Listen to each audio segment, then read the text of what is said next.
शाम के 4 बज चुके थे, लेकिन शालिनी की माँ की पड़ोसनें उठने का नाम ही नहीं ले रही थी। शालिनी चाह रही थी कि ये सब उठें तो माँ भी कुछ देर के लिए सुस्ता ले। बातचीत की जो भनक शालिनी के कानों में पड़ रही थी, उससे शालिनी ने अंदाज़ा लगाया कि ये सब माँ को टटोल रही हैं कि शालिनी अब तक यहाँ क्यों जमी हुई है, अपने घर क्यों नहीं चली जाती। वो जानती है इन औरतों के जाने के बाद माँ को सिर में तेज़ दर्द शुरू हो जाएगा और वो वहीं सिर पर बाम लगाकर लेट जाएंगी। पिछले कुछ दिनों से यही सब तो चल रहा है। माँ इन औरतों से तो कुछ कह नहीं पाती और ना ही मुझसे खुलकर ही बात कर पाती हैं, बस मन ही मन घुटती रहती हैं। फिर अचानक उनका ब्लड प्रेशर बढ़ जाता है, शुगर हाई हो जाती है। माँ की ऐसी हालत देखकर शालिनी का मन भी दुखी हो जाता है। आखिर उन्हें दुख देने तो वह यहाँ नहीं आई, बल्कि उसको तो पूरा विश्वास है कि वो उसके कॉन्फिडेंस और स्वाभिमान की तारीफ़ ही करेंगी, जिससे उसको मोरल सपोर्ट ही मिलेगा। लेकिन वह तो देख रही है कि वो दिन पर दिन टूटती ही जा रही हैं। हाथ में पकड़ी पकड़ी पत्रिका लिए हुए शालिनी सोचने लगी कि आखिर मैंने किया क्या है। माँ ने खुद कौन से कम दुख झेले हैं। घर वालों की इच्छा के विरुद्ध उन्होंने पापा से प्रेम विवाह किया था, लेकिन पापा को कभी भी संतुष्ट नहीं कर पाई। बचपन में उसने देखा है, बात बेबात पापा की झिड़कियाँ खाने के बाद भी माँ हमेशा होठ सिए रहती थी। न मुंह से कभी एक भी शब्द निकलता, ना ही बोल ही कोई फूटता। आहत होकर कमरे में किसी भी कोने में जाकर माँ की आंखों से आंसुओं की कोर भीगने भी लगती तो पापा और भी लाल पीले होने लगते। खबरदार, जो कभी रोई तो अभी तो मैं जिंदा हूँ, मर जाऊँगा तो पूरी उम्र रोती रहना। मैं बुरी तरह सहम जाती। आखिर माँ ने पापा जैसे कठोर, शुष्क और निर्मोही इंसान से कैसे प्रेम विवाह कर लिया। कुछ बड़ी हुई तो माँ से सीधे ही पूछ लेती, माँ, हर समय क्यों इनकी डांट फटकार सुनती रहती हो, अलग क्यों नहीं हो जाती। अगर कमा रही होती तब शायद अलग होने की बात सोच भी सकती थी। पता नहीं किस रो में माँ कह गई, लेकिन वो शब्द शालिनी के दिलो दिमाग में उतर गए। उसने मन ही मन फैसला किया, चाहे जो भी हो, वह आत्मनिर्भर बनेगी, किसी की मोहताजी नहीं झेलेगी। शालिनी के पापा तो ज़्यादा दिन जीवित नहीं रहे। जो कुछ थोड़ा बहुत पैसा और ज़मीन जायदाद छोड़ गए थे, उसी के सहारे शालिनी की माँ ने घर चलाया, उसको पढ़ाया लिखाया। पढ़ाई पूरी करने के बाद शालिनी ने नौकरी की तलाश शुरू कर दी। एक प्राइवेट फर्म में नौकरी मिली तो मन खुशी से झूम उठा। नौकरी के दौरान ही उसकी मुलाकात आकाश से हुई, जो धीरे धीरे दोस्ती में बदल गई और फिर शादी। आकाश से शादी करने में शालिनी ने जल्दबाजी नहीं की। पूरे 5 वर्ष लगाए थे उससे समझने में। फिर उसे समझने में शालिनी क्यों और कैसे चूक गई, ये बात उसको आज तक समझ में नहीं आई। उसको तो आकाश समझदार और सुलझे हुए व्यक्तित्व का ही लगा था। शालिनी सोच रही थी, आकाश भी मुझे अच्छी तरह समझ रहा है कि मैं कितनी स्वाभिमानी हूँ और शादी के बाद भी आत्मनिर्भर ही रहना पसंद करूँगी। तब तक तो वह यही कहता था कि मेरी इन्हीं गुणों से वह प्रभावित हुआ है। कुछ दिनों तक वो सब कुछ सहज गति से चल भी रहा था। माँ, रिश्तेदार, सभी इस रिश्ते से खुश भी थे। फिर क्या, क्यों, कैसे हो गया। शादी के कुछ दिन बीतने के बाद ही शालिनी को लगने लगा कि आकाश अब बदलने लगा है। थोड़ा गहराई से सोचा तो माँ की तरह सिर में दर्द होने लगा। चाय पीने की तलब होने लगी। तब तक कंचन चाय बनाकर ले आई थी। शायद मेहमानों का ध्यान आते ही मन कसेला सा हो उठा। सोचने लगी, लोग दूसरों की ज़िंदगी के बारे में इतना क्यों सोचते हैं, क्यों नहीं उन्हें अपने तरीके से जीने देते। शालिनी तो आकाश से भी साफ शब्दों में कह देती थी कि मैं तो अपनी कुछ इच्छाओं को किसी के साथ बांट नहीं सकती, आकाश के साथ भी नहीं। लेकिन ये औरतें, आकाश को जब पहली बार प्रमोशन मिला तब उसने शालिनी की नौकरी करने पर आपत्ति जताई। तभी से उन दोनों के बीच अनबन शुरू हो गई थी। शालिनी ने अपना पक्ष रखा, ठीक है, तुम्हारी तनख्वाह घर की ज़रूरतों को पूरा करने के लिए काफ़ी है, लेकिन मैं भी पढ़ी लिखी हूँ, घरेलू महिला बनकर जीवन नहीं जी सकती। कौन कह रहा है तुम्हें घरेलू महिला बने रहने को। अपना लिखना पढ़ना तो घर रहकर भी जारी रख सकती हो। अगर ताउम्र हम दोनों दौड़ भाग करते रहे तो ज़िंदगी का मज़ा जाता रहेगा। मेरी दिली तमन्ना है कि हमारा खुशनुमा घर हो, बच्चे हों। बच्चे, इस बात पर शालिनी बुरी तरह चिढ़ गई। इन सब की जल्दी क्या है, एक बार ज़िंदगी सेटल तो हो जाने दो। उसके बाद। आकाश ने कुछ नहीं कहा।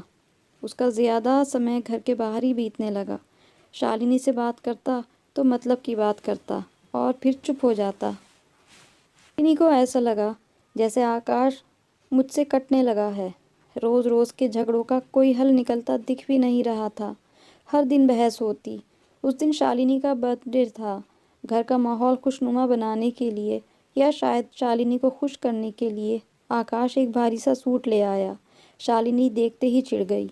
इतना भड़कीला और चटकीला सूट। तुम जानते तो हो मैं ऐसे गहरे रंग पसंद नहीं करती। तो क्या हुआ, कभी मेरी पसंद के कपड़े भी पहन लो। आकाश, मुझे किसी के दबाव में रहना पसंद नहीं। ये क्यों नहीं कहती कि तुम्हें मेरी इच्छा अनिच्छा की कोई परवाह ही नहीं। जब भी मैं कुछ कहता हूँ तुम्हारा ईगो सिर चढ़कर बोलने लगता है। ऐसी झड़पें रोज़मर्रा की ज़िंदगी का हिस्सा बनती जा रही थी। शालिनी कहाँ तक झुकती समझ नहीं पा रही थी। उन्हीं दिनों उसको किसी ने बताया कि आकाश का अपनी स्टेनो वृंदा से अफेयर चल रहा है। टूर पर भी वो उसे अपने साथ ही ले जाता है।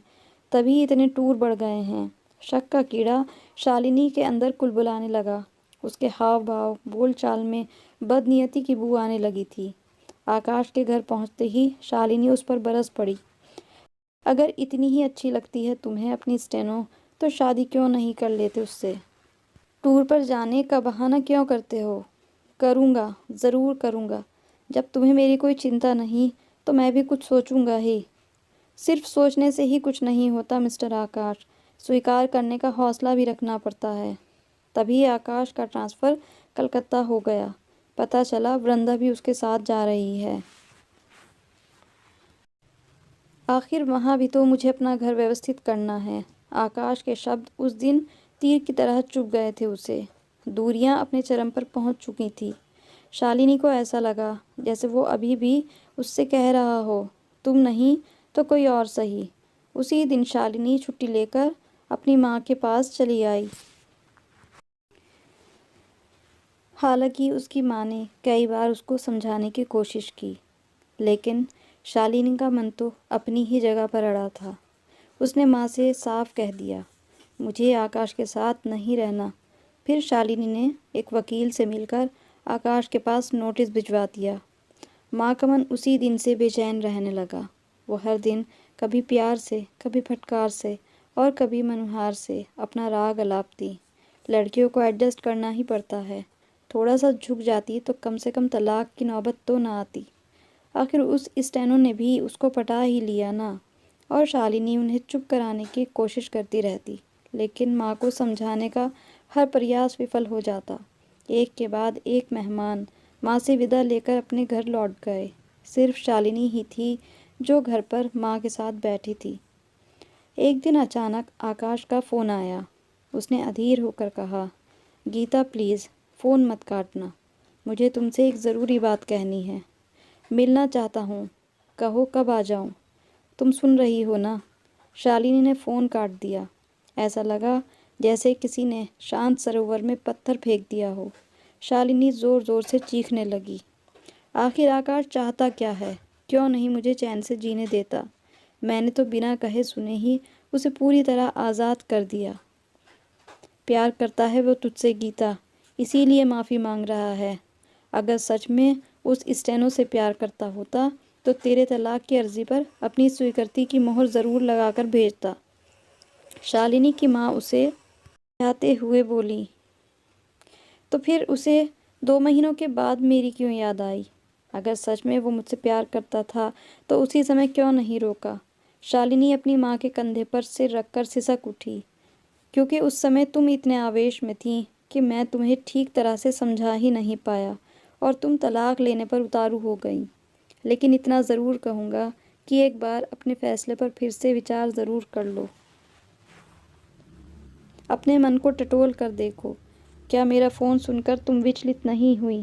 क्या अभी तुम्हारे मन में मेरे लिए प्यार नहीं है? जानी पहचानी आवाज़ सुनकर शालिनी ने मुड़कर देखा तो आकाश खड़ा था। न जाने कब से दरवाजे पर खड़ा दोनों माँ बेटी के बीच चल रहे वार्तालाप को सुन रहा था। तभी शालिनी की माँ बीच में आकर बोली, शादी ब्याह कोई गुड्डे गुड़िया का खेल नहीं कि जब मन चाहा बना लिया और तोड़ दिया। ये तो दोनों की समझदारी पर चलता है बेटी, और बड़ी शिद्दत से निभाना एक दूसरे का फ़र्ज़ होता है। यदि एक उग्र स्वभाव का हो तो दूसरे को हल्का बनना ही पड़ता है, तभी वैवाहिक जीवन की बगिया हरी भरी रह सकती है। माँ का उपदेश सुनकर शालिनी का मन भी अब थोड़ा शांत होने लगा था। सच तो ये था कि आकाश के प्रति प्यार की एक चिंगारी अभी भी शालिनी के मन में छिपी थी। अलग रहने के रास्ते तो हर कदम पर खुले मिल जाएंगे, पर समझौते की मंजिलें कम ही मिलती हैं। माँ की बात सुनकर शालिनी का सारा गुस्सा उसकी आंखों से बरसात बनकर बह गया। फिर आकाश बोला कि तुम्हारे दिमाग से एक गलत फहमी और दूर कर दूं कि मेरे और वृंदा के बारे में जो कुछ तुम्हें पता चला था, वह बताने के लिए भी मैंने ही कहा था कि जिससे तुम इस बात से चिढ़कर मेरे करीब आ जाओ। जब किसी पत्नी को ये बात पता चलती है कि उसका पति किसी और के चक्कर में लग गया है, तो वह अपने पति पर पहले से ज़्यादा ध्यान देने लगती है। वह किसी भी कीमत पर नहीं चाहती कि उसका पति उससे दूर हो। वृंदा सिर्फ मेरी एक सहायक है, इससे ज़्यादा कुछ नहीं। मैं तुम्हें अपने करीब लाना चाहता था, इसीलिए ये बात तुम्हारे कान तलक पहुंचाई कि मेरा और उसका अफेयर है। पर सच्चाई यही है कि मैं सिर्फ तुमको ही चाहता हूँ और हमेशा चाहता रहूँगा। पर तुमने अपने गुस्से को अपने ऊपर हमेशा हावी रखा, कभी सही से ना मुझे समझने की कोशिश की और ना ही खुद को। मैंने ये सब इसलिए किया था कि हमारी शादीशुदा ज़िंदगी पटरी पर आ जाए, पर तुमने तो सब कुछ उल्टा ही कर दिया। अब शालिनी को भी अपनी गलती का एहसास हो रहा था कि उसे तलाक के पेपर तैयार करवाने में इतनी जल्दबाजी नहीं करनी चाहिए थी। उसे थोड़ा ठंडे दिमाग से सोचना चाहिए था। और फिर शालिनी इधर उधर अपना बिखरा हुआ सामान बैग में रखने लगी। आकाश कब से टैक्सी का दरवाज़ा खोलकर बाहर शालिनी का इंतज़ार कर रहा था।